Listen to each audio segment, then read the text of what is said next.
शरीफ बंदे ते माड़े बंदे का कोई हाल नहीं। फिर तेरी खैर ही तू नहीं साढ़े पिंडों भज के जाता। यानी कि पहलों पूरा ड्रामा चलाया, वो 3 महीने की रीडिंग ना की, बाद 35,000 उन्होंने बिल ठोकता। जिंदी जरा जुबान उहो जी होए तो उन्होंने सारे दूरों ही लगते सूट मारी जाने, दूरों ही आखी जाने भाजी की हाल है। वो 3 महीने का 35,000 रुपया बिल घला दिता। तो शरीफ बंदा कोलों भी लंघी है, तेन पुछदा ही कोई नहीं। अस्सलाम वालेकुम वीरो, मैं तुहाडा वीर ज़हीर जट सोहणे पंजाब दे दिल लाहौर तो। ते अज जिहड़ा टाइम गुजरदा पिया ना, जिहड़ा वक्त गुजरदा पिया, इस वक्त इस दौर दे विच जिहड़ा ना शरीफ बंदे ते माड़े बंदे का कोई हाल नहीं। कोई किसी शरीफ बंदे नूं किते कोई कम ना पै जाए, उन्होंने न्याय नहीं देना। न्याय तो देना दूर की गल, उनकी कोई गल ही नहीं सुनता है। तो जे उन्होंने किते कोई कम पै जाए, किते कोई सरकारी या कोई उस तरह दफ्तर किते, तो उहदे बेचारे शरीफ बंदे की गल ही नहीं सुनते। उन्होंने सीधी गल तो दूर की गल, उन्होंने होर ही फिल्मां सुनाई जाते हैं। तो जिहड़ा बंदा थोड़ा जिहा हुंदा उस तरह का लुच्चा, तो जिड्डा जिंदी जरा जुबान उहो जी होए तो उन्होंने सारे दूरों ही लगते सूट मारी जाने, दूरों ही आखी जाने भाजी की हाल है। तो शरीफ बंदा कोलों भी लंघी है, तेन पुछदा ही कोई नहीं।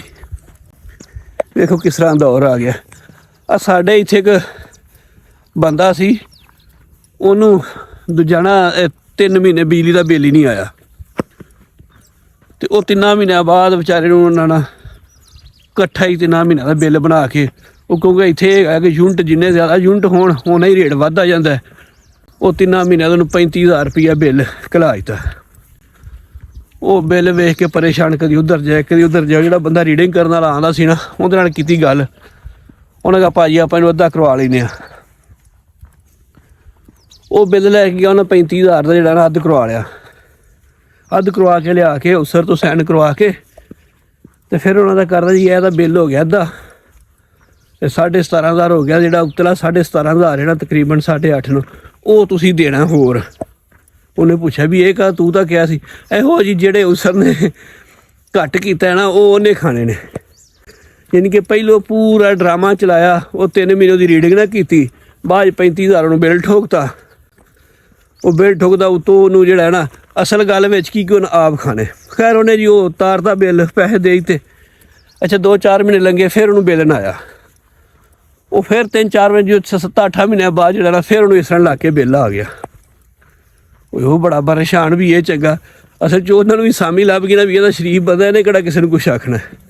खैर जी वो पता लगा, कोई 1-2 होर बंदे नूं पता लगा, वो बिल तो उन्हें तार तो कट्ठे हो गए ना। फिर वो जिहड़ा रीडिंग करना आंदा सी, ओहदा जरा ना कोई हौसला अफजाई की।